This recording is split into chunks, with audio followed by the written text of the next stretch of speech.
We are joined by Seton Hill outfielder Max Mandler, starting pitcher Andino Vecchiolla, and Seton Hill head coach Marc Marizzaldi. After the Griffins sweep a pair of games from Mercyhurst on Sunday afternoon to advance to their first ever NCAA Atlantic Super Regional. Mark, first off, just talk about both games in general. You come out, you throw the shutout in game one, and then you come out in game two and put up 11 runs in the first 3 innings. Just the comfort level you guys had in both games. A lot of composure.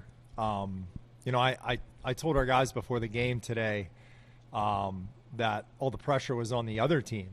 All they needed to do was win one, and we had that experience before. We've been in that situation where all we had to do is win one game, actually on this field a couple years ago against Bloomsburg. And it's so weird how I think sometimes that's more pressure to win one than it is two. You kind of have a nothing-to-lose attitude, and I was impressed by how composed and consistent our guys were in Dino's outing. Every single zero he put up gave our dugout just got more excited and more confident. You couldn't script it any better. A shutout in game one, and then with the season on the line to come out and throw a massive first punch with a 5-spot in the first inning, honestly couldn't be scripted any better. I'm so proud of just how competitive and composed and mature and just how hard our guys played. It was awesome. Andino, you went 8 innings, didn't give up a run, only allowed 5 hits, struck out 6 with just the 1 walk. First off, is that the longest outing you've had as a pitcher? Yeah, probably. And then second off, what was working for you? You looked like you threw a lot of first pitch strikes. Yeah, getting ahead in the counts, and I had all my pitches working today, so that helped out a lot. But it was key to me to getting ahead in the counts. Max, probably a little less than the home run you hit in the second game. I think the biggest play you made today was that diving catch with runners at second and third in game one, and they ended up not scoring that inning. So just talk about that play, what you saw. It's you win or you go home. You have to do everything you can to win, and fortunately I was able to catch the ball. They didn't tag, and we got out of it. But tip your cap to Dino for bearing down and getting out of it. Back to you, Dino. How important was that play, and how much confidence did that give you to finish that inning and strand those runners at second and third? Oh, it was huge. It completely changed everything for me. He made that play. They didn't tag, and at that point I kind of knew, I got to bear down. We got to get out of this with no runs. So. Back to Max. Talk about that home run you hit, which huge, gave you the 5-0 lead in that first inning, and you guys kind of seemed to cruise from there. Yeah, we just talked all day about keeping the pressure on them, and we got out of it with an ugly 0 in the top of the first, and we knew as an offense we needed to put up runs, and if we got a big inning, we were going to take the driver's seat. So, guy gave me a good pitch to hit and put a good swing on it, but it was huge to get that momentum early, and I think we rode from there. Mark, you guys scored that 5 runs in the first inning, but you kept adding on. Is that something you preach to the team in the dugout? Yeah, it's something they take a lot of pride in. We talk about shutdown innings and response innings.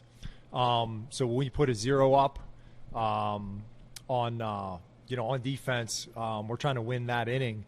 And the 5 spot was big, but you're right. Following that up, I think just we threw the first punch, but then we just really took the wind out of their sails. And to kind of touch on what some of these guys had, that catch that Max made was absolutely huge, right? And he's like, I just, made a catch, whatever. But that happens because of the way these guys practice every day. Like, they go balls out in batting practice, and they develop those skills to make those plays in those big moments. And if you come and watch Andino at practice, he is all business, whether it's a Monday through Friday.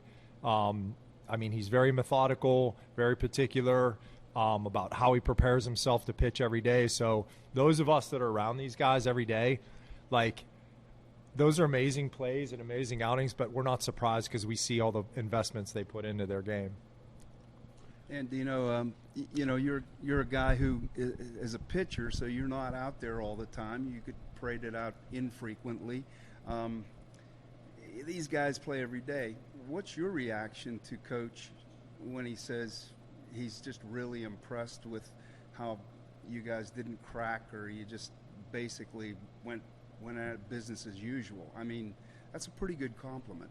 Yeah, especially at this level with the where we're playing right now. Yeah, the one day a week that I do get to go out there and play, I just try to do my best. And having a defense like we have, it makes it so easy to go out there and just throw strikes because I know they're going to have my back. And we all week we were loose, we were having fun. We knew coming into the day what we needed to do, and I think we did what we needed to do. Max, for both you and Andino, either one of you here, you guys get to play in a super regional. Just missing it last year. What's it mean to get back to that super regional this year? It means a lot. You know, we've talked all year. You know, we remember what happened, and we've had it in the back of our mind when the workouts get tough, when long practices on the weekends. We know what it takes, and we knew how close we were. So to finally get back, especially in the way we did it, coming back needing to win 3 games, it's a special moment that I think all of us will cherish and remember for the rest of our lives. Mark, just following up on that for you, 20th season, first ever NCAA Super Regional appearance, also setting a new school record for wins with 48 now. Just talk about what that means to you and the program. Cool.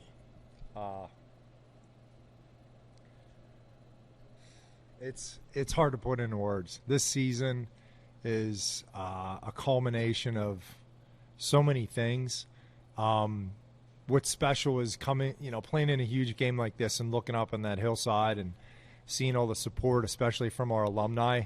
I have 100 text messages from alumni after the game, and these guys have no idea, that they're playing for something so much bigger than themselves. McLean Mond was Mac was with us too, and it's no surprise for the guys that are around this program that we're doing what we're doing because we're playing for things way bigger than trophies and T-shirts and dog pals and stuff like that. So a lot of boxes have been checked off so far, this season, but we're not done. And I told the guys after the game, like 484 is kind of our mantra to get to Cary. But it's like the journey. It's not a destination. It's all these incredible moments. We had one last weekend. We had one this weekend, and we plan on having another one next weekend. So it's been special on so many levels. Thanks, Mark, Max, and Andino. Good luck next weekend in Millersville. Thank you.